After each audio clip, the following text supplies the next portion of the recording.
Okay, SBK TV kochali nage muziko kwa mutima SK nzembi antuse mune kubanga nkutusako amole gafa mu gwanga Uganda East Africa nensi yonna okutwaliza wamo matumira ko mwena mikwano abasubscribing nafuna ku SBK TV kyemukola kyamanyi ati akyatendo kyekisinga ne masaba bambi mikwano mwongere kubanga mu subscribing mu sharing mu liking mule mu commenting temukoma mikwano munyege akali wansi mubenga mufuna updates on ku SBK TV.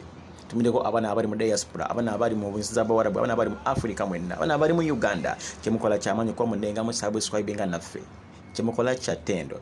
Olwali muna ntusina mole kuba ko wali mu ggwanga era Ethiopia anti yanya Ethiopia ayitibwa Ethiopia Airlines Boeing 777 F bwe kutte omulyongere kusawe ky'ennyonyi e China ekiyitibwa Shanghai Pudong International Airport. Ennyonyi eno munayi ebadde etekka migugu. Tikina kakasibwa omulyo guvudde kuki oba kuki naye ng'ennyonyi ebadde ekyali wansi tinamune kusitoka waggulu. Ennyonyi yakubiri kunyonyiza Ethiopia Airways nga ekwata omuliro. Eyasooka yakwata omunetta abantu bonna bwe mbaseerabidde mwaka guwedde yetta abantu bonna abagirimu nakati tebatubuuliranga kyekyavaako omuliro kubanga gukwata. Awo nonfunamu okutya n'okweyaliikirira kubanga gavumenti yaffe ya Uganda zizimu ku nnyonyi zeyapangisiza okubanga zizzayo bannayuganda okubajja musiza ebweru. Yapangisiza ennyonyi za Ethiopia Airways. SBK TV kochali subscribing, sharing, liking, commenting.